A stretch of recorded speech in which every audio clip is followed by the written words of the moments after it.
Hello guys, कैसे हैं आप लोग। उम्मीद करता हूं कि आप लोग बहुत ही अच्छे होंगे। तो एसएससी जीडी 2025 का जो अभी आंसर की आपका आउट हुआ है, तो बहुत सारे कैंडिडेट ने अपना जो है वो आंसर की को वहां पे मैच कर लिया कि मेरा इतना स्कोर बन रहा है, मेरा इतना स्कोर बन रहा है। तो बहुत सारे कैंडिडेट अभी कंफ्यूजन में है कि इस बार कट ऑफ कितना जा सकता है, और जिनको भी लग रहा है कि मेरा इस बार सिलेक्शन नहीं होने वाला है, तो मुझे आगे क्या करना चाहिए, क्या मुझे आगे तैयारी करना चाहिए कि नहीं करना चाहिए। तो सारा कुछ मैं आपसे आज डिस्कस करने वाला हूँ। तो ये वीडियो बहुत ही इंपॉर्टेंट होने वाला है आप लोगों के लिए। तो आपसे एक छोटा सा रिक्वेस्ट है कि अभी तक आपने मेरे चैनल को सब्सक्राइब नहीं किया तो जल्दी से सब्सक्राइब कर लीजिए और शेयर लाइक करना बिल्कुल ना भूलें। और मेरे टेलीग्राम चैनल से भी आप लोग जरूर जुड़ जाइए। इसका लिंक इस वीडियो के डिस्क्रिप्शन में दिया हुआ, वहाँ पे आपको हमेशा किसी भी चीज़ का अगर आपको अपडेट चाहिए, इन्फॉर्मेशन या फिर किसी भी सब्जेक्ट का नोट्स चाहिए, तो आपको वहाँ पर नोट्स भी मिल जाएगी।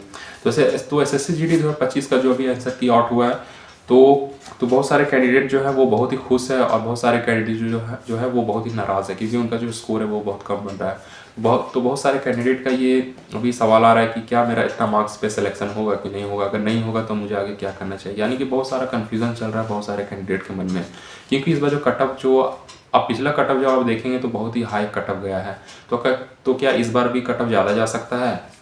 तो यही सब मन में, मतलब कैंडिडेट के मन में सवाल चल रहा है और बहुत सारा कन्फ्यूज़न हो रहा है। तो मैं आपको सारा कन्फ्यूज़न दूर करने का बहुत ही कोशिश करूँगा। तो सबसे पहले डिस्कस कर लेते हैं कि इस बार कटअप कितना जा सकता है। अगर आपका इस रेंज में कटअप आ रहा है तो आपको उम्मीद है कि आपका सिलेक्शन होने की पूरी चांसेस रहेगी।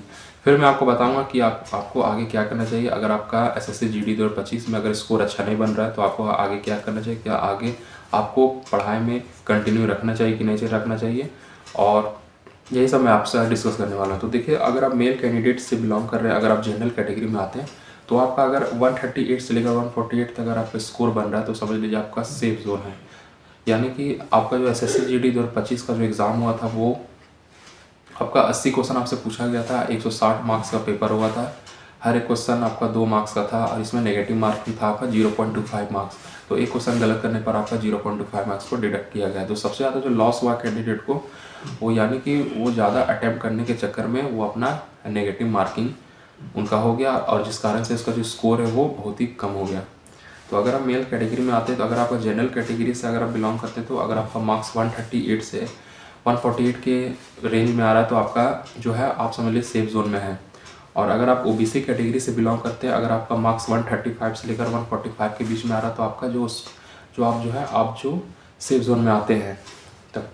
और एससी कैटेगरी वालों के लिए अगर आप 130-132 के बीच में अगर आपका मार्क्स आ रहा है 130 से लेकर 132, तो आपका सिलेक्शन होने के चांसेस हैं। तो हो सकता है जो मैं आपको कटअप बता रहा हूँ इससे ज़्यादा कटअप जा सकता है, लेकिन एक तरह का ये एक्सपेक्टेड कटअप है। हो सकता है आप सेफ जोन में रह सकते हैं, और जो कटअप मैं आपको बता रहा हूँ यह कटअप आपका कम भी हो सकता है, ज़्यादा भी हो सकता है, लेकिन ज़्यादा चांसेस है कि आपका जो कटअप है वो बढ़ सकता है। लेकिन जो मैं आपको कटअप बता रहा हूँ ये एक्सपेक्टेड कटअप है, इसे आप रियल मत मान लीजिएगा। और एसटी कैटेगरी में आपका 125 से लेकर 128 के बीच में अगर आपका नंबर आ रहा है तो आपका सिलेक्शन होने की चांसेस हैं।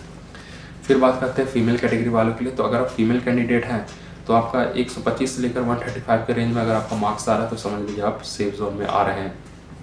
और 122 से लेकर 132 के रेंज में अगर आपका मार्क्स आ रहा है ओबीसी कैटेगरी वालों के लिए, तो आपका सिलेक्शन होने की चांसेस हैं। अगर आपका एसटी कैटेगरी से, अगर आप एससी कैटेगरी से बिलोंग करते हैं, अगर आपका मार्क्स 127 से लेकर 130 के दरमियान आ रहा है तो आपका सिलेक्शन हो सकता है। और एसटी कैटेगरी वालों के लिए 122 से लेकर 130 तक का मार्क्स आना चाहिए। तो ये रहा पूरा कटअप क्राइटेरिया, ये रहा कि आपका इतना स्कोर बनना चाहिए। अगर आपका इतना स्कोर बन रहा है तो आपका सिलेक्शन होने की पूरी चांसेस रहेगा। तो जो मैं आपको कटअप बताया हूँ ये आपका रॉ मार्क्स कटअप है, ये आपका नॉर्मलाइजेशन नहीं हुआ है।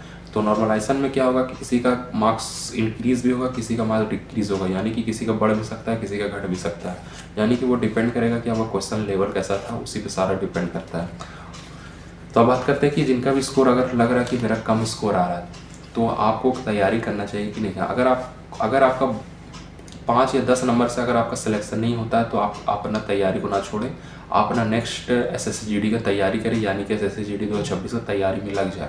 और जिनका ज़्यादा गैपिंग हो रहा है 40-50 नंबर का, तो वो तैयारी कर सकते हैं, और वो भी तैयारी कर सकते हैं। लेकिन जिनका भी अगर 100 से जिनका कम मार्क्स आ रहा है, यानी कि 80-90 मार्क्स आ रहा है, तो वो अपना तैयारी वो अपने आप पर वो अच्छे से सोच ले कि मुझे तैयारी करना चाहिए कि नहीं करना चाहिए। क्योंकि 100 मार्क्स अगर जिनका भी कम मार्क्स आ रहा है तो उनको बहुत ही ज़्यादा हार्डवर्क मेहनत करने का अभी वक्त है, यानी कि उनको बहुत ही ज़्यादा मेहनत आपको मेहनत करना पड़ेगा। और जिनका भी 110, 20, 30 आ रहा है तो उनको कम मेहनत करना पड़ेगा, आप अपने मार्क्स को इंक्रीज़ कर सकते हैं। और जिनका भी 5 या 10 नंबर से अगर उनका सिलेक्शन नहीं होता तो उनका जो है नेक्स्ट बार में जो है सिलेक्शन होने की पूरी 99% चांस है वो बढ़ जाएगी। तो ये मैं कहना चाहूँगा कि अगर आपको 100 मार्क्स से कम आ रहा है तो अपना हार्डवर्क अब यानी कि अभी से अपना बहुत ज़्यादा तैयारी कीजिए, बहुत ज़्यादा मेहनत आप लोग कीजिए। और जिनका भी 130-40 मार्क्स आ रहा है तो आप अपना तैयारी को बिल्कुल कंटिन्यू रखें, बिल्कुल ना छोड़ें। और जिनका भी 5-10 से अगर सिलेक्शन नहीं होता तो आपका नेक्स्ट बार में जो है नेक्स्ट SSC GD एग्ज़ाम में आपका सिलेक्शन होने की पूरी उम्मीद रहेगी। तो ये रहा पूरा डिस्कशन रहा आप लोगों के लिए कट ऑफ और फिर आपका सिलेक्शन के बारे में कि क्या हमें करना चाहिए कि नहीं करना चाहिए। तो ये वीडियो आपको अच्छी लगी तो प्लीज़ आप इस वीडियो को ज़्यादा से ज़्यादा शेयर लाइक जरूर कर दें। और अभी तक आपने मेरे चैनल को सब्सक्राइब नहीं किया तो जल्दी से सब्सक्राइब कर लीजिए। और टेलीग्राम चैनल से भी आप लोग मेरे जरूर जुड़ जाइए, इसका लिंक इस वीडियो डिस्क्रिप्शन में दिया हुआ है। वहाँ पे आपको हमेशा गवर्नमेंट जॉब वैकेंसी के बारे में नई नई इन्फॉर्मेशन अपडेट मिलती रहेगी।